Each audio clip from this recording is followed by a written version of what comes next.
사람들은 대개 어렵고 힘들 때는 열심히 하나님을 찾지만은 생활이 안정되고 살만하면 하나님을 점점 멀리하는 모습을 발견하게 됩니다. 우리는 실제로 경제적인 어려움이나 질병, 자녀들의 입시나 취업 문제 앞에 열심히 교회 나와 기도하는 모습을 보게 됩니다. 그러나 본인이 소원한 대로 일이 잘 풀리고 나면 하나님을 멀리합니다. 그리고 기도한 대로 일이 풀리지 않으면 오히려 하나님을 원망하기까지 하는 모습을 보게 됩니다. 그러다 결국에는 하나님과 상관없는 자기 중심적인 삶을 살아가게 됩니다. 본인이 하고 싶은 대로 마음대로 생활하면서 복은 복대로 구하는 이기적인 신앙으로 전락해 버립니다. 그러나 우리는 이런 삶이 얼마나 하나님 앞에 불경한 위태로운 삶인가 하는 것을 깨달아야 됩니다. 왜냐하면 대체로 이와 같은 인생을 사는 사람에게는 뭔가 잘못되었다는 문제의식조차 없기 때문입니다. 오늘 말씀을 통해서 하나님께서 우리에게 하시는 말씀을 듣기를 원합니다. 말라기서는 구약 성경 맨 마지막 책으로 분량이나 내용에 있어서 그리 큰 관심을 받은 책이 아닙니다. 하지만 말라기서에는 율법주의 내지 형식주의에 치우친 신앙에 반대하여 하나님의 사람으로 바른 삶을 살아갈 것을 우리에게 가르쳐주는 책입니다. 당시 예배는 하나님 보시기에 너무나 형식적이고 또 하나님의 제단을 중요하게 여기지 않았으며 예배하는 것을 최우선시하지 않았습니다. 뿐만 아니라 자신들이 쓸모없게 여기는 흠이 있는 자기들도 못 쓰는 그런 짐승을 끌고 와서 하나님 앞에 제물로 드렸습니다. 하나님께서는 차라리 성전 문을 닫아버리는 것이 낫지 않겠느냐 라고 말씀하실 정도로 그 시대는 타락했던 시대였습니다. 그래서 하나님께서는 내가 너희를 기뻐하지 않는다, 너희가 드리는 제물도 받지 않겠다 라고 말씀하고 있습니다. 이방 민족까지도 하나님을 높이며 찬양하는데 하나님의 선택받은 이스라엘 백성들이 최선을 다하여 예배해야 되지만은 그러나 이스라엘 백성들은 오히려 하나님의 예배를 업신여기고 또 하나님은 그들에게 아무런 도움이 되지 않는다고 그렇게 생각하며 살았습니다. 또한 그들은 이방신들을 섬기는 여인들과 결혼하였고 하나님의 성소를 더럽히기까지 했습니다. 말라기 선지자는 이러한 시대적인 배경 아래 신앙적인 의무를 충실히 감당하지 않고 권태에 빠져있는 제사장들과 백성들을 꾸짖고 있습니다. 말라기서에서 강조하는 것은 인간이 하나님과 진정한 영적인 관계를 회복하는 것을 강조하며 회개를 촉구하고 있습니다. 그리고 말라기서의 종말로는 여호와의 날에 대해서 아모스나 혹은 스바냐와 비슷하게 묘사하고 있는데 믿지 않는 자들에게 종말은 바로 재난의 날이요 무서운 하나님의 심판을 받는 날이지만은 하나님을 잘 경외하는 자들에게는 생명의 날이요, 구원의 날이요, 축복의 날입니다. 공기와 물이 풍부하게 우리 가운데 늘 가까이 있으니까 소중함을 잘 인식하지 못하고 살아갈 때가 많습니다. 마찬가지로 우리는 이 세상 그 무엇보다 소중하고 인생에게 있어서 가장 중요한 하나님을 잊어버리고 살아갈 때가 많이 있습니다. 하나님께 예배하는 예배는 하나님과의 친밀한 관계, 하나님과의 친밀한 만남을 통하여 우리에게 최고의 행복을 가져다주는 귀중한 시간입니다. 그러나 우리가 드리고 있는 예배가 정말 하나님께서 기뻐하시는, 하나님께서 흠양하시는 예배인지 항상 점검해 보아야 됩니다. 오늘 본문 13절 마지막 부분에 보면 우리가 무슨 말로 주를 대적하였나이까 그렇게 말하고 있습니다. 그리고 계속해서 14절 말씀 보면 이는 너희가 말하기를 하나님을 섬기는 것이 헛되니 만군의 여호와 앞에서 그 명령을 지키며 슬프게 행하는 것이 무엇이 유익하리요? 슬프게 행하는 것이 바로 회개를 가리킵니다. 이 말씀은 그들이 현실 가운데서 하나님을 잘 섬기는 것이 오히려 헛된 일처럼 보였고 또 하나님의 말씀대로 살며 회개하며 살아가는 것이 아무런 유익이 없다는 그런 고백입니다. 이것은 물질주의적 가치관에 의해서 모든 사고와 판단을 했기 때문입니다. 그럼에도 이스라엘 백성들은 자신들이 하나님을 섬기며 하나님의 규례를 잘 지켰다고 생각했습니다. 그러나 그들이 지킨 것은 껍데기 형식뿐이었습니다. 또한 이스라엘은 성전 재건 이후에도 계속되는 환난과 궁핍으로 말미암아 끊임없이 그들은 하나님께 대하여 불평하며 원망하는 그런 삶을 살았습니다. 15절 말씀을 보시기 바랍니다. 지금 우리는 교만한 자가 복되다 하며 악을 행하는 자가 번성하며 하나님을 시험하는 자가 화를 면한다 하노라 함이라.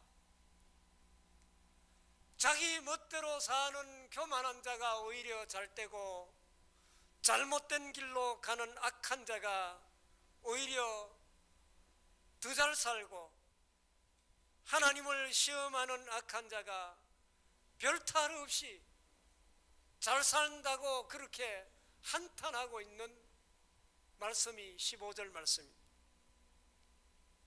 그러나 이런 고백은 하나님을 향한 모욕적인 말이 아닐 수 없습니다. 사실 우리도 이와 같이 불신자가 잘 때는 하나님을 대적하는 자가 오히려 평안하고 더 잘 사는 이런 현실 앞에 낙심하고 시리에 빠지기 쉽습니다. 그러나 그리스도인의 삶은 세상의 안일함과 세상의 부유함을 누리는 인생이 아니라 오히려 하나님의 연단을 통해서 우리의 믿음이 더욱더 단련을 받고 그리스도의 제자로서의 올바른 삶을 살아가는 것이 우리 성도의 삶입니다. 이것을 깨닫게 되면 우리가 이 땅 위에서 어떤 상황에 처한다고 할지라도 하나님을 향한 하나님의 사랑과 그 깊이를 깊이 깨닫고 하나님 앞에 늘 감사하며 찬송하는 삶을 살아갈 수밖에 없습니다. 우리가 하나님께 대한 올바른 의무를 이행하지 않으면서 자신의 권리만을 주장한다면 언제나 불평, 불만으로 가득하게 될 것입니다. 우리는 신앙인으로서 하나님의 택함받은 거룩한 백성으로서 과연 하나님 앞에서 내가 해야 할 충성, 내가 해야 할 모든 헌신을 다하고 있는지 늘 점검해 보아야 할 것입니다. 그리고 하나님 앞에 부족한 것이 있으면 즉각 회개하는 삶을 살아야 할 것입니다. 말라기 선지자가 선포하는 하나님의 말씀을 이 시간 우리도 들어야 할 것입니다. 지난 유럽 교회를 돌아보면서 옛날에 부흥했던 그 찬란한 교회 모습은 볼 수가 없었습니다. 오히려 저곳은 지금 술집이 되어서 아주 번창하고 있습니다 하는 그런 말을 듣고 그런 모습을 보면서 마음이 아팠습니다. 어느덧 한국 교회도 서구 교회의 모습을 점점 닮아가면서 하나님과의 관계가 멀어져가는 이런 현실 앞에 우리 한국 교회도 시간이 지나면 지날수록 성도들의 수는 감소하고 예배당은 텅텅 비어갈 것이 아닌가 하는 이런 생각을 해봅니다. 이처럼 한국 교회가 기울어져가는 원인 중에 하나는 바로 오늘날 사회에 만연한 종교에 대한 회의를 느끼는 현대인들이 증가하고 있으며, 오늘 본문의 이스라엘 백성들처럼 하나님이 필요 없다, 과연 하나님이 살아계시는가, 이렇게 생각하는 사람들이 늘어가고 있다는 것입니다. 현실적으로 돈과 권력, 과학, 그리고 지식이 하나님보다 더 힘이 있어 보이는 것들이 우리 주위에 얼마나 많이 있습니까? 하나님 앞에 나와 예배하는 것보다 오히려 세상을 더 사랑하고 세상 사람들을 만나고 세상의 문화를 즐기고 그리고 돈 버는 일이 하나님보다 더 중요하게 여기는 시대가 지금 우리가 살고 있는 시대입니다. 말라기서가 기록될 당시의 상황과 오늘의 상황은 너무나도 흡사합니다. 이스라엘 백성들이 포로 생활을 끝내고 예루살렘에 돌아와 열심히 성전을 재건했지만은 그들이 기대했던 축복은 이루어지지 않았습니다. 오히려 하나님의 율법과 약속을 무시하는 자들이 번성하고 불경건한 자들이 경제적으로 풍요로움을 누리는 상황 속에서 이스라엘 백성들은 과연 하나님이 살아계시는가, 하나님의 사랑과 하나님의 존재에 대한 의심을 갖기 시작한 것입니다. 그래서 결국 자신들의 미래가 하나님의 손에 달려 있지 않다고 그렇게 생각한 이스라엘 백성들은 시리와 회의에 빠지게 되었습니다. 그래서 하나님 앞에 예배하는 것을 중요하게 생각하지 않고 하나님을 점점 멀리하게 된 것입니다. 말라기 선지자는 회의에 빠져 있는 믿음을 상실해가는 현상, 그리고 동일하게 우리들이 안고 있는 삶의 문제들을 적나라하게 우리들에게 보여주고 있습니다. 지금 이 시대에도 기복적인 신앙과 함께 종교 회의주의가 만연해 있으며 이러한 회의와 불신으로 말미암아 우리의 가치관은 혼란해지고 의로운 자들보다 오히려 불의한 자가 더 득세하면서 사회는 혼란에 빠지고 무엇보다 물질이 행복의 척도로 여겨져 가는 이런 현실 속에 살아가고 있습니다. 그러나 말라기 선지자의 말씀을 통해서 우리가 하나님을 향한 불신을 버리고 다시금 하나님을 섬기고 하나님을 잘 경외하는 믿음의 사람으로 살 것을 우리에게 촉구하고 있습니다. 지금은 패배자와 같이 보이고 눈에 보이는 축복이 없다고 할지라도 하나님을 끝까지 섬기고 하나님을 잘 경외하는 자는 결국 하나님께서 승리의 삶을 보장해 주실 것을 성경은 우리에게 말씀하고 있습니다. 이스라엘 백성들이 하나님을 대적하여 악한 말을 할 때에도 소수였지만은 항상 하나님을 잘 경외하는 자들이 있었습니다. 이스라엘 역사를 살펴보면 하나님께서는 언제나 마지막까지 우상에게 무릎을 꿇지 않는 소수의 성결한 백성들을 그루터기로 남겨놓으신 것을 발견할 수가 있습니다. 하나님께서는 악이 만연하고 있는 시대 속에서도 하나님을 잘 경외하는 자들을 남겨놓으시고 그들에게 풍성한 복을 내리워 주셨습니다. 죄악이 만연해 있는 이 시대에 살아가는 우리들도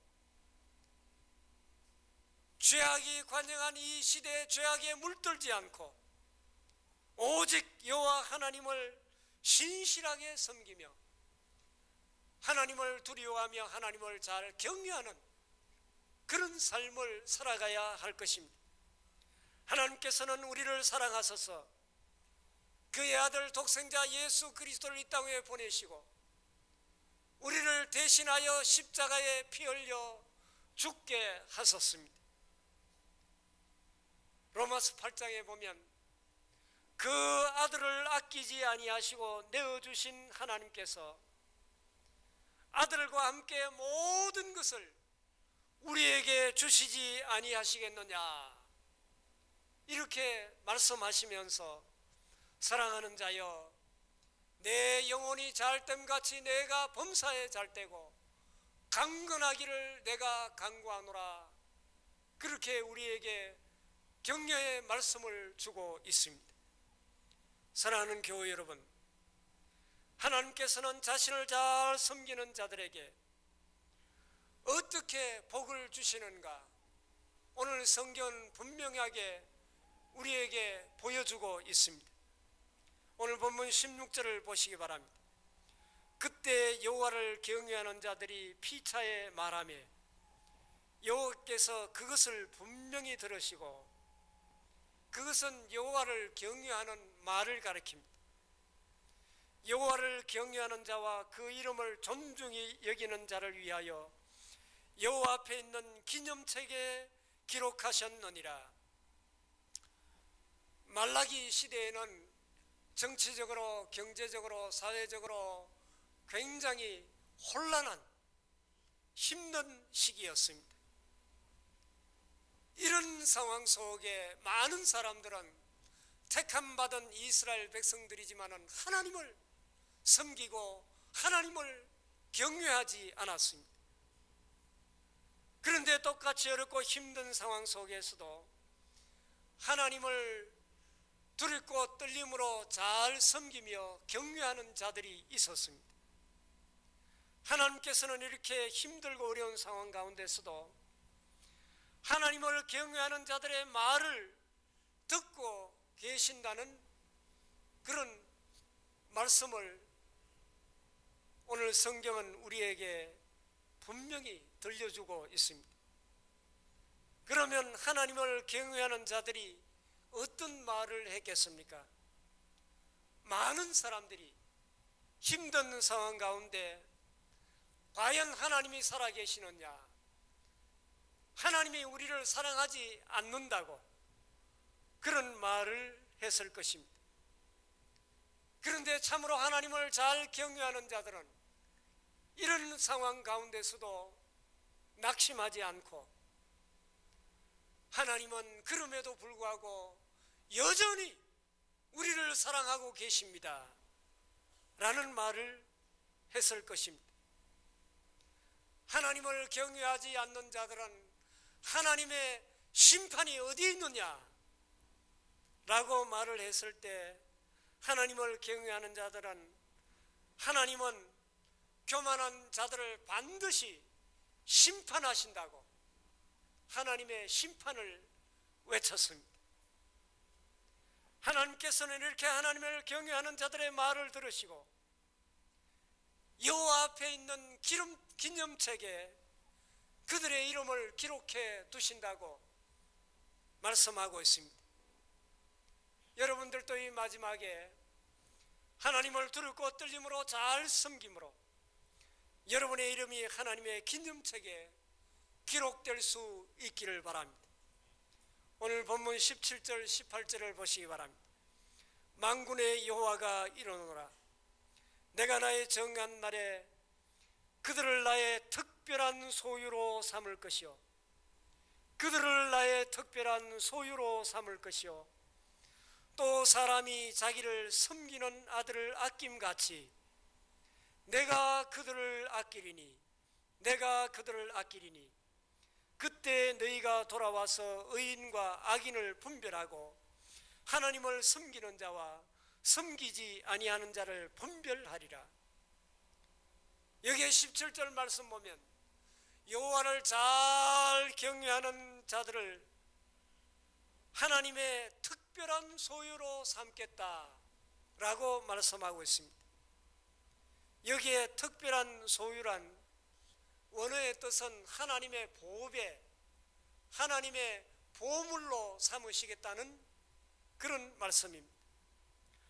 하나님은 여러분이 하나님을 잘 섬김으로 여러분들을 더 보배로운 존재로 여겨주시겠다는 것입니다. 하나님께서 우리를 보배로운 존재로 그렇게 삼아주시니 세상 사람들도 보배롭고 존귀한 존재로 여길 것입니다. 또 하나님께서는 하나님을 경외하는 자를 자신의 친아들과 같이 아껴주시겠다고 말씀하고 있습니다. 이 말씀은 먼저 하나님을 경외하고 섬기는 자는 하나님께서 자기의 친아들을 보호해 주시는 것 같이 보호해 주시고 은혜를 베풀어 주시겠다는 말씀입니다. 이것이 하나님을 경외하는 자들의 최고의 복이 아니고 무엇이겠습니까? 하나님을 잘 경외함으로 하나님과 더 깊은 친밀함과 하나님의 보호하심과 하나님의 더 큰 은혜를 경험하는 우리 모두가 될 수 있기를 바랍니다. 말라기 4장 2절 말씀 보면 내 이름을 경외하는 너희에게는 공의로운 해가 떠올라서 치료하는 광선을 비추리니 너희가 나가서 외양간에서 나온 송아지같이 뛰리라. 하나님의 이름을 경외하는 너희에게는 공의로운 해가 떠올라서 치료하는 광선을 비춰주신다고 분명히 말씀하고 있습니다. 여기에 공의로운 해는 빛이신 예수 그리스도를 가리킵니다. 하나님을 경외하지 않는 자는 예수 그리스도를 알지도 못하고 예수 그리스도를 믿을 수도 없습니다. 그러나 진정으로 하나님을 잘 경외하는, 하나님을 잘 섬기는 사람은 예수 그리스도를 믿고 예수 그리스도를 신뢰하는 그런 삶을 살아가게 됩니다. 그래서 내 이름을 경외하는 너에게는 공의로운 해가 떠올라서 하나님을 잘 경외하는 사람에게는 주님께서 함께 하시고 도우시는 그런 삶을 살아가게 됩니다. 그래서 예수님께서 성령의 강력한 빛을 비춰 주심으로 말미암아 우리의 육신의 질병도 영적인 상한 심령도 치료해 주시고 회복시켜 주신다는 말씀입니다. 사랑하는 교회 여러분, 심령의 상처가 치료되고 회복되기를 원하십니까? 그렇다면 하나님을 잘 섬기고 하나님을 잘 경외할 수 있기를 바랍니다. 그러면 주님께서 우리 가운데 임하시고 여러분의 심령을 치료하시고 회복시켜 주실 것입니다. 그래서 아무리 현실적인 상황이 어렵고 힘든다고 할지라도 외양간에서 나온 송아지가 기뻐 뛰는 것처럼 우리의 마음에 기쁨이 충만하고 은혜가 충만한 삶을 살아가게 될 것입니다. 하나님께서는 오늘 말씀을 통해서 하나님을 잘 경외하고 하나님을 끝까지 잘 섬기는 자가 될 것을 우리에게 말씀하고 있습니다. 하나님을 향한 불신을 버리고 하나님의 말씀에 철저하게 순종하는 우리들이 될 수 있기를 바랍니다. 만일 하나님 주시는 참 소망과 기쁨을 잃어버린 채 불평과 원망과 불만을 내뱉고 하나님을 전심으로 섬기지 아니하면 우리는 말라기의 이 말씀을 다시금 기억하고 우리의 신앙을 회복해야 될 것입니다. 하나님께서는 깨어있는 소수, 하나님을 잘 경외하며 존중히 여기는 자를 지금도 찾으시고 계십니다. 오늘날 하나님을 향한 불신이 팽배해져가는 이 마지막 때 하나님의 말씀은 살아있으며 타락한 이 시대를 바르게 세울 수 있는 유일한 능력임을 증거해야 할 것입니다. 이것이 오늘 우리들에게 주어진 성도의 의무입니다. 잠언 22장 4절 말씀 보면 겸손과 여호와를 경외함의 보상은 재물과 영광과 생명이니라, 이렇게 분명하게 말씀하고 있습니다.